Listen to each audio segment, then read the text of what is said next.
교회력에 대해서 알고 계십니까?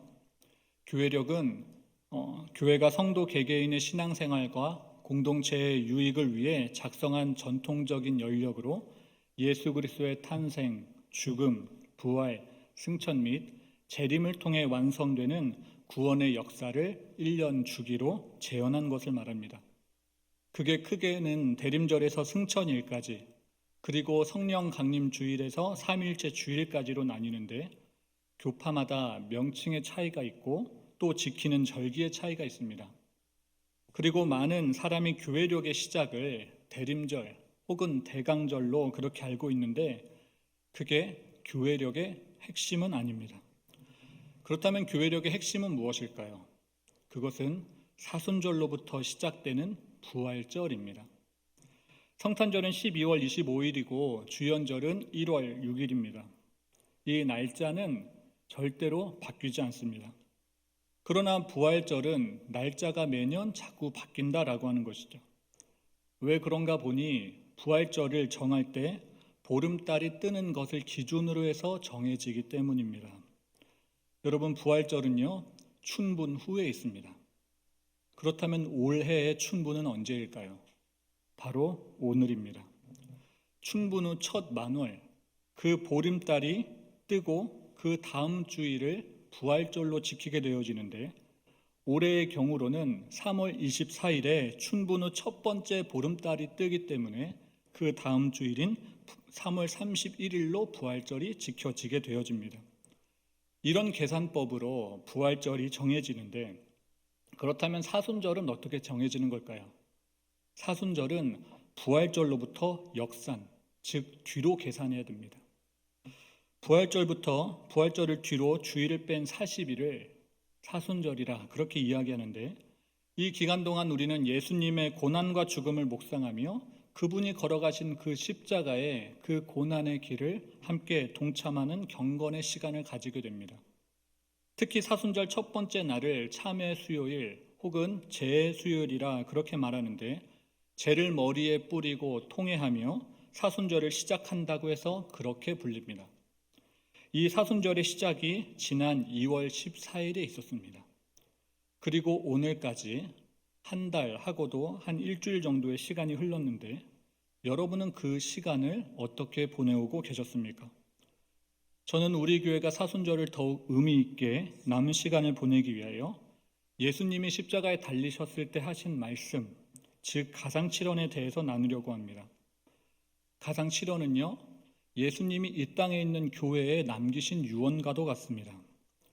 그래서 이 사순절 기간에는 예수님이 하신 다른 말씀도 많이 묵상해야 되겠지만, 더욱 가상칠언의 말씀을 가까이 묵상해야 됩니다.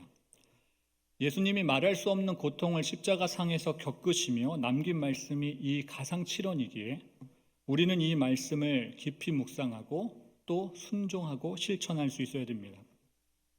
그 당시 십자가형을 선고받던 사람들에게 두 가지 형벌이 내려졌다고 합니다. 그 중 첫 번째 형벌이 뭐냐면 바로 채찍질을 당하는 거였습니다. 고고학자들 연구에 따르면 예수님 당시 사용된 채찍은 한 줄 가닥으로 된 것이 아니라 여러 가닥으로 된 것으로 그 끝에 쇠붙이나 날카로운 뼈 조각이 붙어 있었다고 합니다. 그걸 사람 몸에 내려치게 되면 쇠붙이와 뼈 조각이 살점에 박혀 그 채찍을 잡아챌 때 살점도 같이 몸 밖으로 빠져나오게 되었다라고 합니다. 그 고통이 얼마나 극심했던지 채찍에 맞는 것만으로도 사람은 거의 초죽음 상태에 이르렀다, 그렇게 이야기합니다. 이만큼 무서운 형벌이 채찍질이었는데, 이 채찍질을 로마법에서는 39대 이상 때리지 못하게 하였습니다. 왜냐하면 그 이상 치면 사람이 죽을 수도 있었기 때문입니다. 그리고 이어서 받게 되는 형벌이 뭐였냐면 바로 십자가를 지고 골고다 갈보리산에 오르는 거였습니다. 그 죄인이 지고 간 그 십자가의 무게는 대략 120kg에서 한 150kg 정도 나갔다라고 하는데, 그렇게 무거운 십자가를 지고 거기에 그 무거운 십자가를 지고 사람이 골고다 산까지 올라갔습니다. 그렇게 무거운 십자가를 지고 갔던 이유는 가벼운 십자가에 사람이 매달렸을 경우에 너무나도 쉽게 십자가 밖으로 떨어져 나왔기 때문입니다. 그래서 사람이 십자가에 매달려 있으려면 그렇게 무거운 십자가에 매달려 있어야 했는데, 그래서 그 십자가를 바로 갈보리 산에 지고 가게 했다라고 하는 것이죠. 그런데 아이러니하게도 갈보리 산에 오르는 그 경로를 지름길로 가게 하지 아니하고 마을을 빙빙 돌아가게 했다라고 하는 겁니다. 그 이유가 뭐였는가 보니 사람들에게 경각심을 주려고 했던 거예요.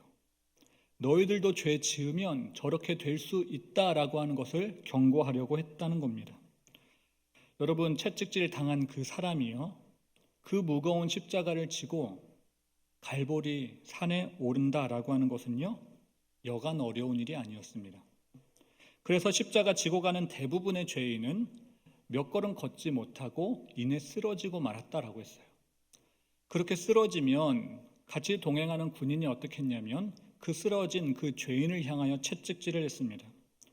그러면 하는 수 없이 그 죄인이 다친 몸을 일으켜 다시 십자가를 지고 골고다 언덕을 향하여 걷기 시작하는데, 그런데 너무나도 몸이 망가졌기 때문에 몇 걸음 걷지 못하고 또 넘어지고 맙니다. 그러면 다시 군인이 채찍질을 가하죠. 그러면 다시 그 죄인이 일어나 걷습니다. 그것을 언제까지 반복하냐면 갈보리 산에 오를 때까지 반복했습니다. 그런데 우리 주님은 군인이 아무리 세게 내리쳐도 일어나지를 못했습니다. 그 정도로 옴짝달싹할 수 없는 그 상태가 되어버렸기 때문입니다. 그래서 어떻게 하냐면 그냥 그 옆에 지나가던 구레네 사람 시몬에게 대신 예수님이 지고 가야 될 그 십자가를 대신 지고 가게 하였습니다. 그렇게 우여곡절 끝에 예수님과 십자가가 갈보리 산에 도착하게 되었습니다. 그리고 가로막대기 양 끝에 예수님의 양팔을 못 박게 되어지는데, 그때 사용되던 못이 철로에 쓰이던 대못이었습니다. 그 대못을 처음에는 손바닥에 박았다고 합니다.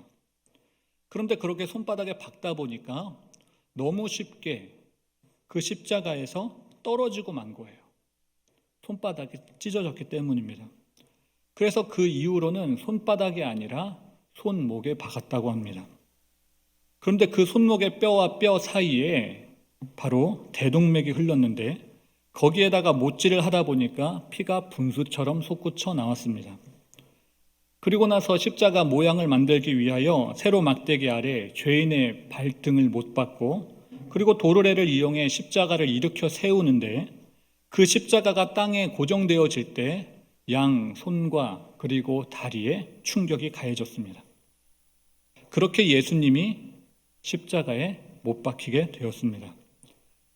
그런데 그 무게 때문에 예수님의 몸이 자꾸만 밑으로 처지는 겁니다. 그럴 때마다 손과 발에 고통이 전해졌는데, 여러분, 사람의 손과 발에 못 박힌 그 고통은요, 두 번째 고통이었다고 합니다. 그렇다면 첫 번째 고통은 무엇이었을까요?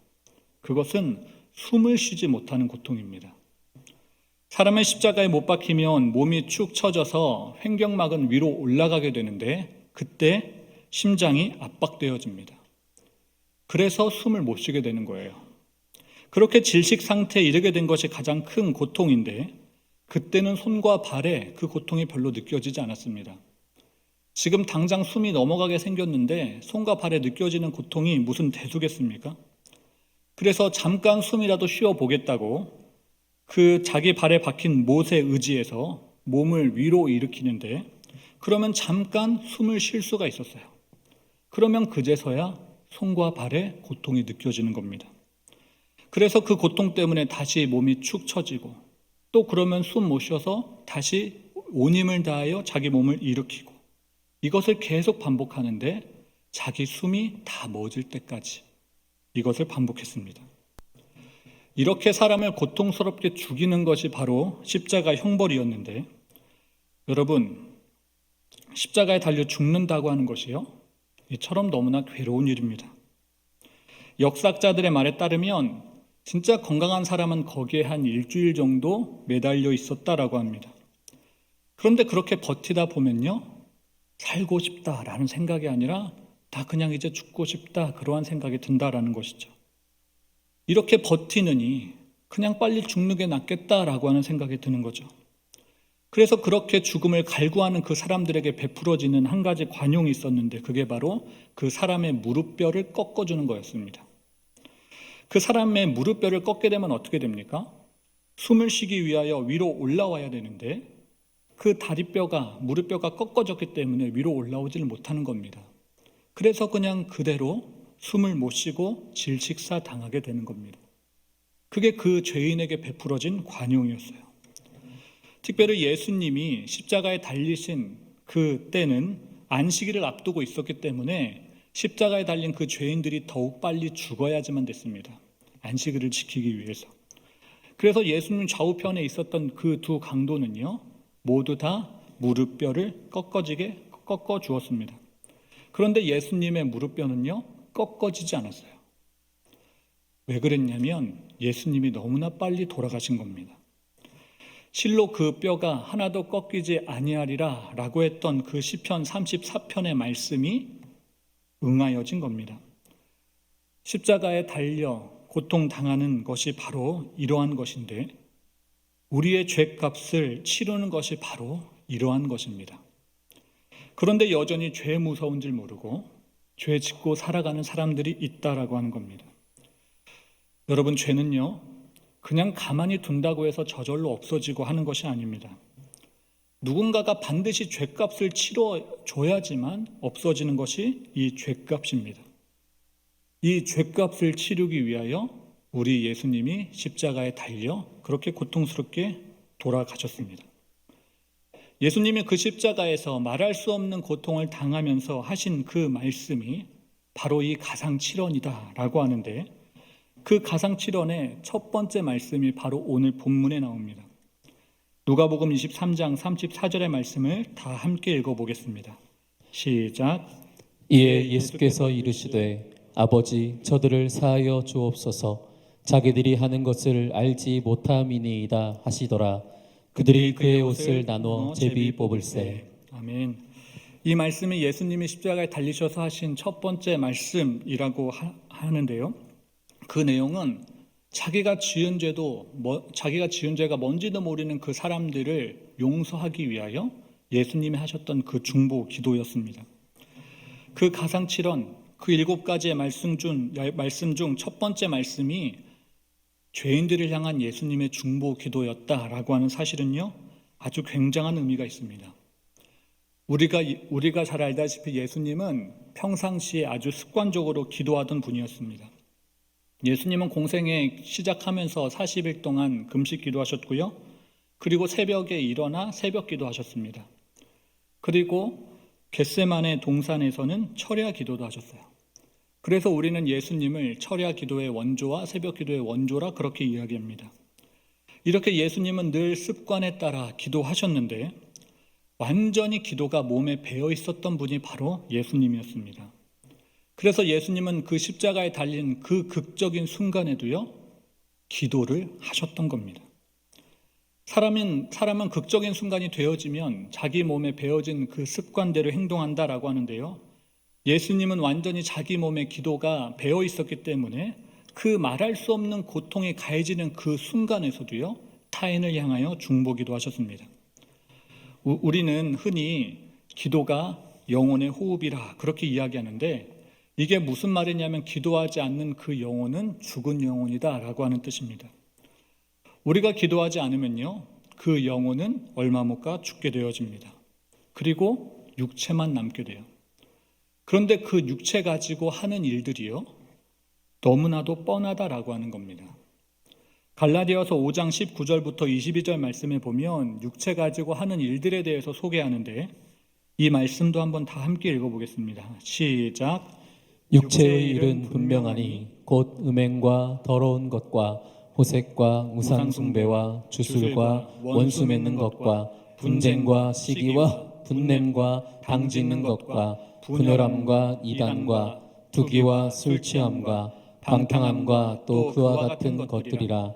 전에 너희에게 경계한 것 같이 경계하노니 이런 일을 하는 자들은 하나님의 나라를 유업으로 받지 못할 것이요. 아멘. 이 육체의 열매가 한 15가지 정도 나오는데요. 이 중에 3-4가지만 해당돼도요. 그 사람은 너무 심각한 영적인 질병에 걸려 있는 겁니다. 당장이라도 입원해서 수술 받지 아니하면 안 되는 그러한 상태에 빠져 있는 거예요. 여러분, 이러한 급박한 상황을 두고요. 어떤 사람은 이렇게 태연하게 이야기한다라고 해요. 사람에게 영이 그렇게 중요한 것인가? 눈에도 잘 보이지 않는데 그냥 내 가족과 오순도순 행복하게 살면 그만 아닌가? 물론 그렇게 이야기할 수 있습니다. 그런데 우리는 한편 이렇게도 생각해 볼 수 있어야 됩니다. 어떤 사람이 음행, 호색, 분냄, 술취함, 방탕 같은 육체의 열매를 계속 맺고 살아간다고 해보십시오. 그 사람의 육체가 과연 건강하다 그렇게 말할 수 있겠습니까? 그리고 그 사람의 가정이 과연 행복하다 그렇게 말할 수 있겠습니까? 여러분, 내 영이 죽어서 이러한 육체의 열매를 맺게 되어지면요, 건강도 유지할 수 없는 거고 행복한 가정도 만들 수 없는 겁니다. 왜냐하면 영과 육은 따로 떼어서 존재할 수 없는 것이기 때문입니다. 그런 점에서 내 영이 살아야 내 인생도 행복해진다라고 하는 이 사실을 명심하셔야 됩니다. 그래서 요한 3서에서 말하기를 네 영혼이 잘됨 같이 범사가 잘되고 강건하기를 간구한다 그렇게 이야기했습니다. 여러분, 내 영혼이 잘 돼야지만 육체도 잘 되는 겁니다. 그렇게 잘 되기 위해서는요, 먼저 기도하셔야 됩니다. 기도하는 것을 쉬는 죄를 범해서는 안 돼요. 우리 가운데 기도가 뭐 그렇게 중요한가 그렇게 생각하는 사람은 한 사람도 없을 겁니다. 그런데 문제는 생각은 그렇게 하지만 그렇다고 기도를 매일 하는 것은 아니다라고 하는 겁니다. 기도 훈련이 되어 있는 사람이 별로 없다라고 하는 것이죠. 그렇게 기도 훈련이 되어 있지 않으면 어떤 일이 발생하는가? 결정적인 순간에 자기 몸에 배어 있는 대로 행동하게 되어진다라고 하는 겁니다. 나쁜 게 불쑥불쑥 나오는 것이죠. 그래서 기도 훈련은요, 우리 인생에 있어서 반드시 절대적으로 필요한 겁니다. 그런데 이 기도 훈련이라고 하는 것이 하루 이틀 한다고 해서 그냥 되는 것이 아니다라고 하는 거예요. 적어도 40일 정도의 시간이 필요한데 마침 우리가 보내고 있는 이 사순절의 기간이요, 40일을 조금 넘습니다. 그래서 이 사순절이 우리의 영성 생활에 너무나도 필요한 거예요. 특별히 다음 주 월요일부터 금요일까지 우리 교회는 고난주간 새벽 기도회를 가지게 되어지는데 이 기도회를 통하여 기도 훈련을 하시기 바랍니다. 이어서 두 번째로 가장 실언이 우리에게 주는 교훈은 예수님이 나의 죄를 사하기 위하여 중보기도 해주셨다라고 하는 겁니다. 오늘 본문에 나오는 아버지여 저들의 죄를 사하여 주옵소서라고 하는 이 말에는요, 나의 죄도 포함되어 있는 겁니다. 그 당시 예수님 옆에 있던 사람들, 그 군인들, 예수님 조롱하는 그 사람들만의 죄가 아닙니다. 이 자리 가운데 있는 우리 모두의 죄를 일컫습니다. 자기의 죄를 깨닫지 못하고 여전히 범죄하고 있는, 자기의 죄가 얼마나 큰 죄인지도 모르고 회개하지 않는 우리의 죄 말입니다. 마가복음 9장 44절에 보면 이러한 말씀이 나옵니다. 만일 내 손이 너를 범죄하게 하거든 찍어버리라. 장애인으로 영생에 들어가는 것이 두 손을 가지고 지옥 곧 꺼지지 않는 불에 들어가는 것보다 나으니라. 생각해보면 이 말이 맞는 것 같습니다. 멀쩡한 두 손 가지고 지옥 가느니 내가 범죄한 그 두 손 자르고 천국 가는 게 훨씬 낫습니다. 그리고 47절에 보니까 예수님은 또 이렇게 말씀하셨어요. 만일 내 눈이 너를 범죄하게 하거든 빼버리라. 한 눈으로 하나님의 나라에 들어가는 것이 두 눈을 가지고 지옥에 던져지는 것보다 나으니라. 말이 나왔으니까 하는 말인데요, 이 시간 자기 눈을 한번 뽑아보도록 하겠습니다. 범죄 한 눈 가지고 지옥 가는 것보다 범죄한 그 눈 뽑아버리고 천국 가는 것이 훨씬 낫기 때문에 이 시간 자기 손으로 직접 자기의 눈을 뽑도록 하겠습니다.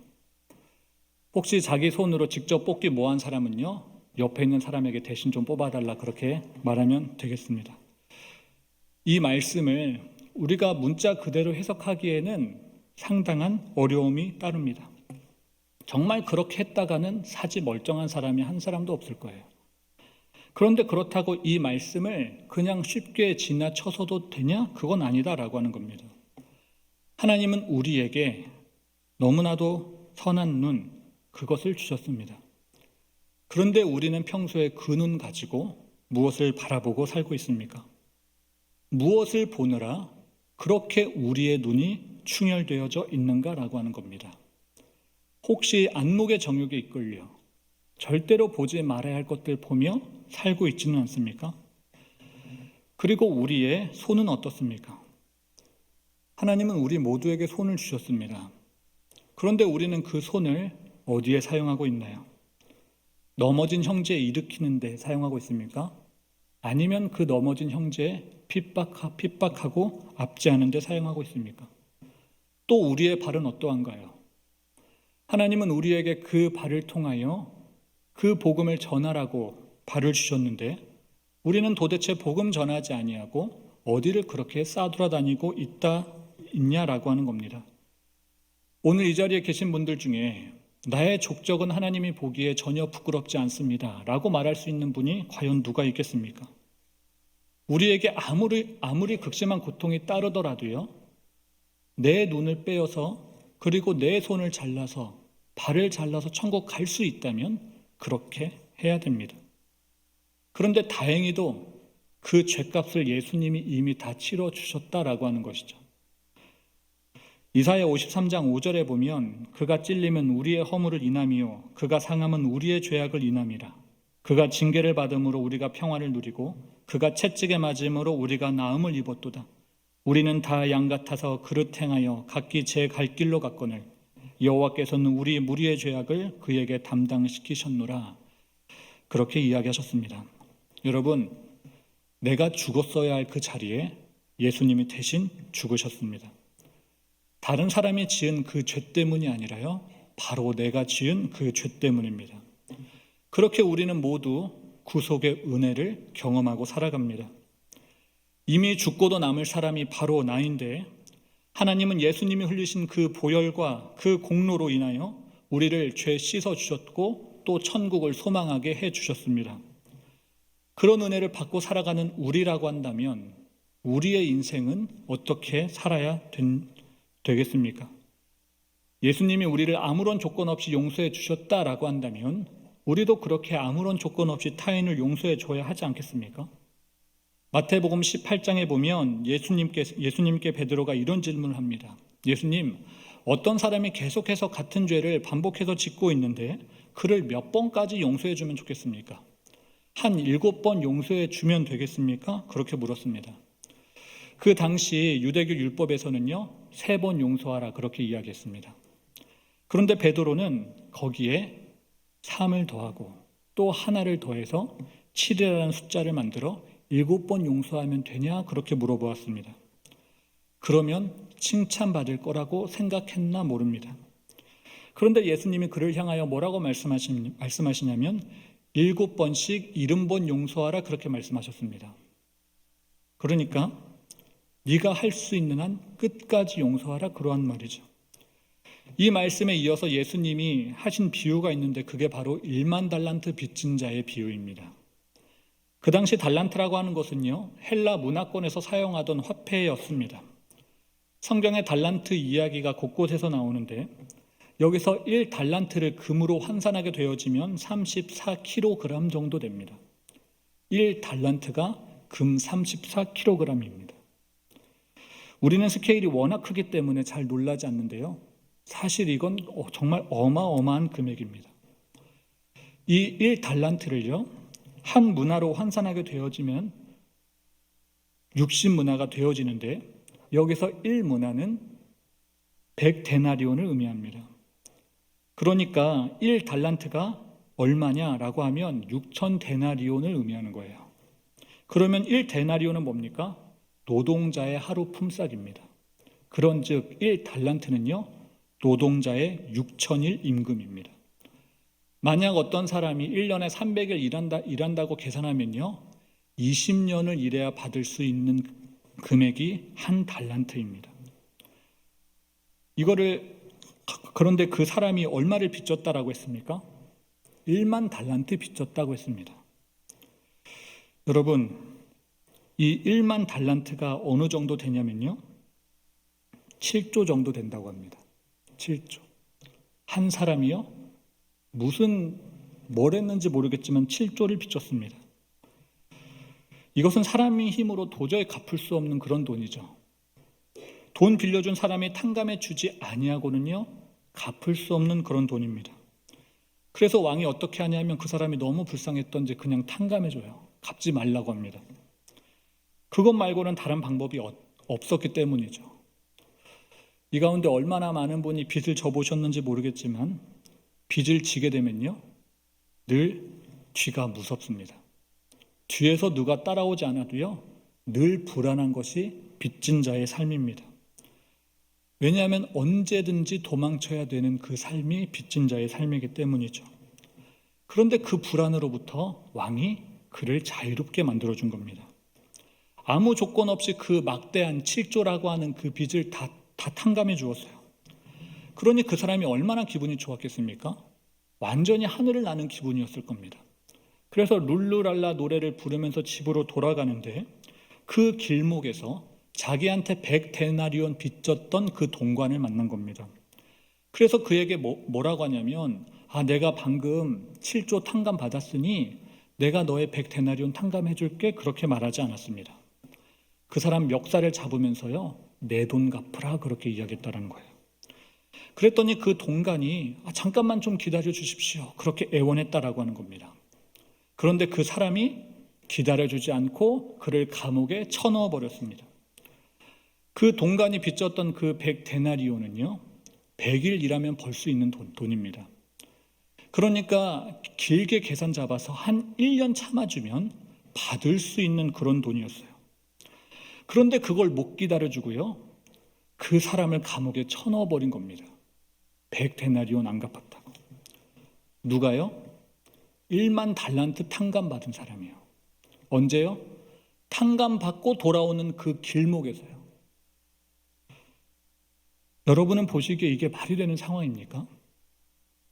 물론 제가 짜증낼 일은 아니지만 너무 어이없어가지고 한번 계산해 봤습니다. 그 1만 달란트와 100데나리온의 차이가 어느 정도가 나는지. 여러분, 60만 배 차이 난다고 합니다.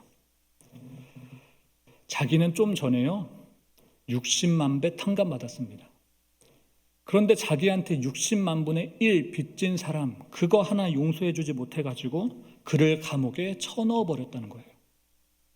이런 사람을 어떻게 하면 좋겠습니까? 어떻게 치리하면 좋겠습니까?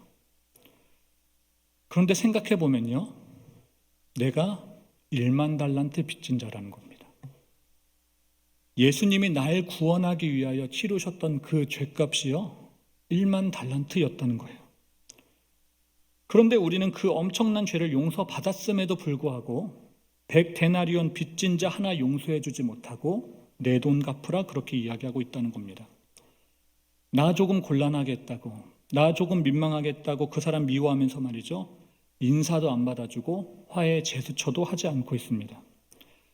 생각해 보면 우리는 그다지 용서고 자지고 할 입장도 되지 않는데요, 그런데 너무나도 뻔뻔하게 용서하느니 마느니 그러고 있습니다.